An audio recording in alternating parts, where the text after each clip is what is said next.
सबसे पहले राज्यपाल जी आप ही से शुरुआत करना चाह रहा हूं। सर, प्राकृतिक खेती मैं सारी कोशिशों की बात करूं, कितनी स्टेट लेवल पे हो रही हैं और राष्ट्रीय लेवल पे हो रही हैं। सर, उससे पहले जो हम ऑफ द कैमरा बात कर रहे थे, सर एक जो बेसिक कंफ्यूजन है जैविक खेती और प्राकृतिक खेती के बीच का, सर इसको दूर कर दीजिए, क्योंकि इससे अच्छा मौका आज नहीं होगा। आप हमारे साथ हैं। जैविक खेती को भारत सरकार और प्रदेश सरकारें पिछले 30-40 वर्षों से प्रमोट करने का प्रयास कर रही हैं।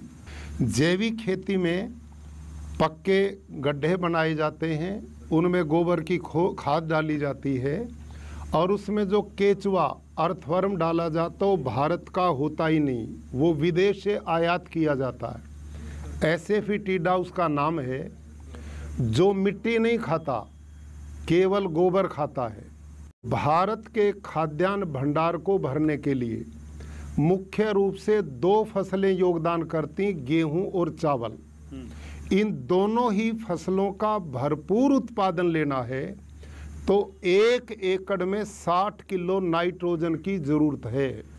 1 टन गोबर की खाद में 2 किलो नाइट्रोजन है और हमने चाहिए 60 किलो, तो इसका मतलब प्रति एकड़ 300 क्विंटल गोबर की खाद पड़ेगी तो 60 किलो नाइट्रोजन पूरा होगा।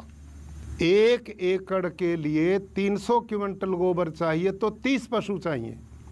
किसान 1 एकड़ में परिवार पालेगा या 30 पशु पालेगा। इसका नाम है जैविक खेती, इसका नाम है ऑर्गेनिक फार्मिंग। दूसरा, इतनी गोबर की खाद जिस खेत में पड़ेगी उसमें मीथेन जैसी गैसेज पैदा होंगी जो ग्लोबल वार्मिंग को जन्म देंगी। तो ये जैविक खेती का स्वरूप है।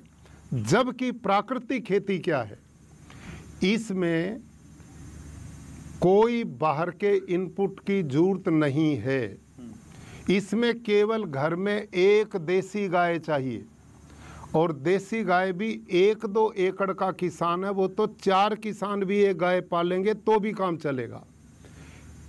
प्राकृतिक खेती का मूल सिद्धांत क्या है? हम जंगल में गए होंगे, आप जंगल में देखो कितने तरह के पेड़ पौधे वनस्पति हैं। आप सब किसान मित्रों से मैं पूछता हूँ, उन जंगल के पेड़ों में यूरिया कौन देता है, डीएपी कौन देता है, कीटनाशक कौन डालता है, गोबर की खाद कौन देता है, पानी देने कौन जाता? कोई भी नहीं। जंगल का पेड़ समय पर आकर फलों से लद जाता है।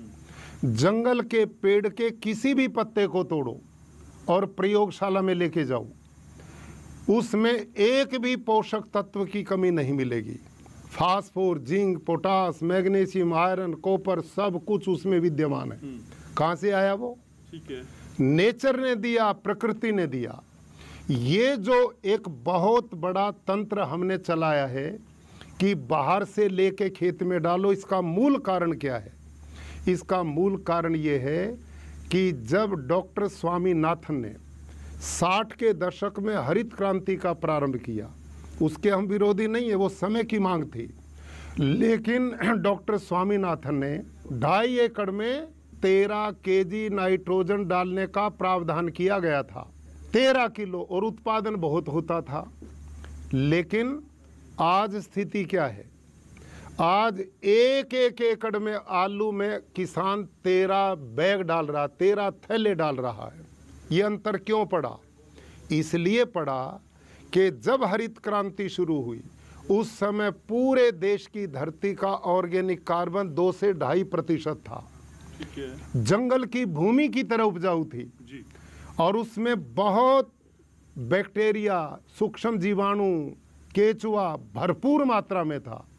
यूरिया, डीएपी, जंतुनाशक डाल करके हमने सब जीवाणुओं को मार दिया, सब केचुओं को मार दिया।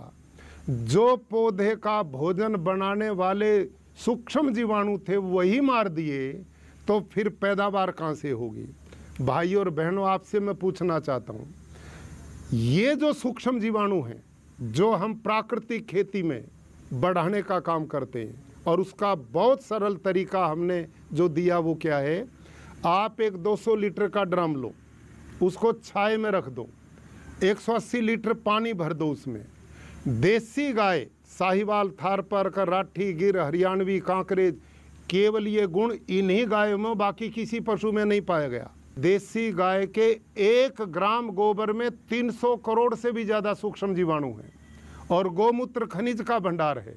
उस ड्रम में हम 24 घंटे में देसी गाय लगभग 10 किलो गोबर देती, 10 किलो गोमूत्र देती है, वो ड्रम में डाल देते हैं। और 1.5 से 2 किलो गुड़ और 1.5 से 2 किलो किसी भी दाल का बेसन और बड़े पेड़ के नीचे की आधा किलो मिट्टी इसमें डाल दो। अब खेत की क्यों नहीं डालें, पेड़ के नीचे की क्यों डालें?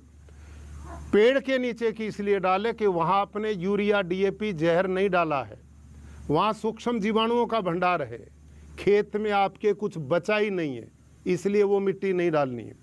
अब ये सारी चीज़ डाल के लकड़ी के डंडे से 5 मिनट सवेरे, 5 मिनट शाम को आपने 6-7 दिन इस घोल को बनाना है।